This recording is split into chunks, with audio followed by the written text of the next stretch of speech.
시장이 혼란한 가운데 인사를 드려보고 있는 크립토 마토입니다.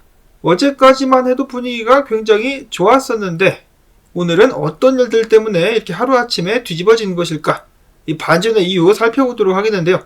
일단 미국 달러 같은 경우는 약간의 강세를 보여주고 있는 가운데 증시는 혼조세, 오르락내리락 혼조세를 보여주고 있습니다. 비트코인 같은 경우는 기대했었던 31,000달러 위에서의 안착은 보여주지 못하면서 하락을 맞이하면서 조정을 받고 있는데 30,000달러대를 겨우 방어를 해주고 있습니다. 자, 그리고 오늘 시장에 하방 압력을 가할 수 있을 만한 소식들이 나왔죠. 저번 주말에 예고를 해드렸었던 대로 제롬 파월 연준 의장, 현재 포르투갈에서 열리고 있는 유럽 중앙은행 컨퍼런스에 참석을 해가지고 다음과 같이 밝혔습니다. 연속적으로다가 금리 인상할 가능성이 있다. 배제하지 않고 있다. 올해 추가적으로 2차례 더 금리 인상에 대해서 충분히 가능성이 있다라고 이야기를 해준 것인데요. 간단하게 이야기해서 매파적인 발언을 이어갔다라고 볼 수가 있겠습니다. 유로피언 중앙은행 총재인 크리스틴 르갈드 같은 경우도 금리 인상 중단을 전혀 고려하고 있지 않다라고 매파적인 발언을 했습니다. 제롬 파월 같은 경우는 금리 인상을 계속해서 고려하고 있는 이유 중에 한 가지로 미국의 강력한 노동시장, 이것을 근거로 들었다라고 합니다. 강력하다. 최근에 발표가 되고 있는 데이터상으로 봤을 때는 꼭 그렇지만도 않은 것 같은데 일단 그들은 미국의 노동시장이 강력하다라고 주장을 하고 있습니다. 그리고 유럽 같은 경우 어제 또 소식이 나왔었죠. 유럽의 경제 대국인 독일이 계속해서 경기 침체 수렁으로 빠져 들어가고 있는데도 불구하고 금리 인상은 계속되게 될 것이다라는 주장 나오고 있습니다. 자, 이렇게 되면 유럽 전역에 어떤 영향을 끼치게 될까? 자, 그러면서도 둘은 이렇게 이야기를 했는데요. 경기 침체 위험은 지속될 것이나 경기 침체는 발생하지 않을 것 같다. 술은 계속해서 마시겠지만은 음주운전은 하지 않을 것 같다. 배가 계속해서 아파서 화장실에 가겠지만은 똥은 싸지 않을 것 같다. 라는 괴상한 발언들을 늘어놓고 있다고 하는데요. 자, 그러면서도 계속해서 인플레이션 탓을 합니다. 인플레이션 때문에 금리를 올리는 것이다. 근데 인플레이션이 왜 발생을 하죠? 중앙은행들이 무분별하게 특히 팬데믹 사태 때 돈을 많이 찍어가지고 인플레이션이 발생을 하고 있는데 본인들 탓은 전혀 하지 않고 기후변화라든지 러시아 우크라이나 전쟁만 이유로 들고 있습니다.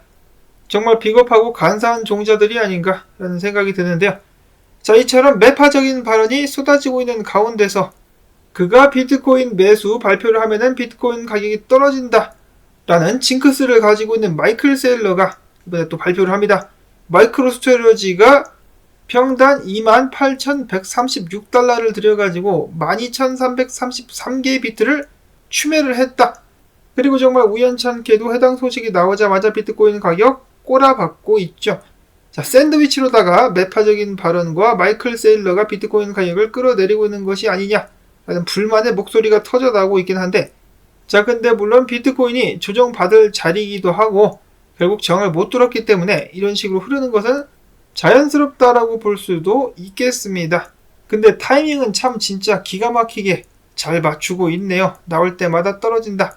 자, 근데 마이클 세일러 28,136달러가 평단이기 때문에 지금 수익을 보고 있습니다. 다음으로 해서는 그레이스케일 관련된 소식인데 최근 ETF 관련된 소식이 나오면서 그레이스케일의 역푸가 많이 줄어들었다라고 하죠. 44%에서 30%까지 줄어든 그레이스케일의 GBTC 역푸, 해당 그레이스케일과 SEC 간의 소송전에 대한 결말이 다음 달까지 나올 수 있다라고 합니다. 최근에 현물 ETF 승인에 대한 기대감도 높아지고 있는 상황 속에서 법원이 그레이스케일 쪽에 손을 들어주게 된다면 그래도 시장 쪽에 긍정적인 영향으로 작용하게 되지 않을까 기대를 해봅니다. 이어서 유명 온체인 분석가인 윌리 우가 이야기합니다. 암호화폐 산업에 어느 정도 관심을 드러낸 대형 기관들, 현물 ETF 신청을 한 블랙락과 피델리티, 그리고 JP모건, 모건 스탠리, 골드만삭스, BNY 멜론, 인베스코, 뱅크 오브 아메리카 등등이 그들이 운영하고 있는 자산의 5%를 비트코인에 투자를 하게 된다면 비트코인 가격은 개당 31만 달러까지 상승할 수 있을 것이다 라는 트윗을 남겼습니다. 엄청난 희망회로다라고 볼 수가 있겠는데 31만 달러, 3억 5천만원, 6천만원 정도 될 것 같은데요. 자, 이 중에서 JP모건과 골드만삭스 같은 경우는 비트코인에 직접적으로 투자할 가능성은 지금 당장은 적어 보이죠. 그렇지만 나머지들이 5% 정도 투자한다면 그래도 최소 20만 달러 이상까지는 가게 될 수 있지 않을까, 충분히 가능성 있지 않을까라고 생각을 해봅니다. 아마도 다음 불장 때 그래도 그 정도 근처 가격까지 비트가 올라가게 되지 않을까 생각을 내심해보면서 분석들을 보도록 하겠는데, 최근 며칠 동안에 공유했었던 분석들 아직도 유효합니다. 비트코인 조정 28,000달러 후반에서 29,000달러 사이까지 나올 수 있겠다. 어제까지만 해도 비트코인 지지선을 아주 잘 버텨주고 있었는데요. 오늘 드디어 깨져서 아래로 내려오는 듯한 모습이 보여지고 있으면서 4시간 봉이 마감을 했기 때문에 다음 지지 구간 29,000달러대까지 내려갈 가능성이 있지 않겠느냐, 이러한 분석이 있었고, 다른 사람들은 그냥 일단 상황을 지켜보는 그런 정도라고 볼 수가 있겠는데, 비트코인이 주요 지지선까지 다시 올라갈 수 없다라면 떨어지게 되겠습니다. 수정을 받는 쪽으로 예상을 해볼 수가 있겠고, 반대로 다른 각도에서 봤을 때 지지선 위로 다시 올라갈 수 있다라면 이런 식으로다가 큰 펌핑 나올 수도 있겠다라고 무로 분석가는 이야기를 하고 있었습니다. 자, 이거 뭐야, 오를 수도 있거나 내릴 수도 있다, 이런 말 누가 못해 라고 생각하실 수 있겠지만은, 이 지지선 위로 올라가게 된다라면 상승하는 것이고, 못 올라가면 떨어지는 것이고, 그렇기 때문에 차후의 움직임을, 지지선을 되찾을 수 있는지 없는지를 보고 판단을 하시면 되겠죠. 자, 그리고 이런 상황 속에서 지금 비트코인의 도미넌스가 너무 높죠. 58%, 2021년 4월 이후로 가장 높은 수준을 기록하고 있기 때문에 비트코인이 재채기만 하면 알트코인들 엎어집니다. 알트코인들의 하락에 베팅하신 분들은 지금씩 웃고 계실지 모르겠지만, 알트 시즌에 대한 기대감이 굉장히 높았었던 상황 속에서 이런 식으로 다시 한번 무너지게 되니까 많은 사람들이 아마도 실망을 하고 있지 않을까 싶은데요. 비트코인 도미넌스 차트를 거꾸로 뒤집어 놓은 것인데, 이런 식으로다가 알트 시즌에 대한 기대감이 높았을 때마다 비트코인 도미넌스는 오히려 올라가면서 알트코인들을 곤란케 만들고 있습니다. 이 도미넌스는 언제쯤 빠지게 될 것인가? 최근에 그나마 올랐었던 부분들을 다 까먹고 떨어지고 있는 알트코인들, 매틱 같은 경우는 좋은 소식들이 계속해서 나오고 있는 가운데서도 가격이 크게 빠지고 있습니다.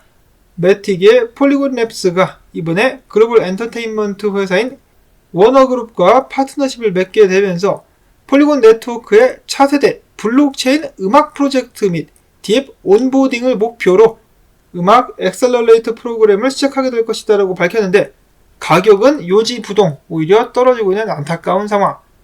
다음으로 최근에 또 크게 쐈었던 웨이브 같은 경우는 조만간에 바이백을 진행하게 될 것이다 라고 밝히기도 했었습니다.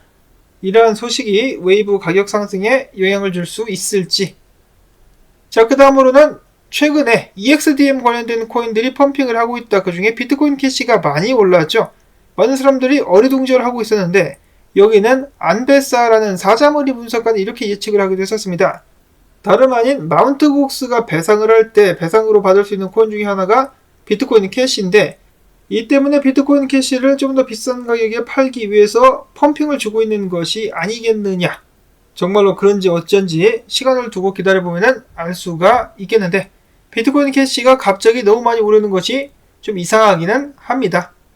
다음으로 해서는 미국 정부의 지속된 공격을 받았었던 바이낸스의 현물 시장 점유율이 계속해서 떨어지고 있다고 합니다. 41.9%로 4개월 연속 하락세. 역시 미국이 무섭기는 무섭네요. 이런 식으로 때려버리니까 바이낸스가 많이 약해지고 있다는 생각이 들기도 합니다. 그리고 미국이 이렇게 앞장서서 바이낸스를 압박하니까 다른 나라들도 바이낸스로 하여금 사업을 못하게 계속해서 쫓아내는 모습들이 보여지고 있습니다. 바이낸스는 과연 이 위기를 어떻게 잘 넘길 수 있을 것인지. 그런가 하면은 또 굉장히 흥미로운 소식이 나오기도 했었습니다. 이런 식으로다가 바이낸스를 공격하면서 이 FTX 망해버리는 거래소가 부활을 꿈꾸고 있다는 소식이 종종 나왔었는데요.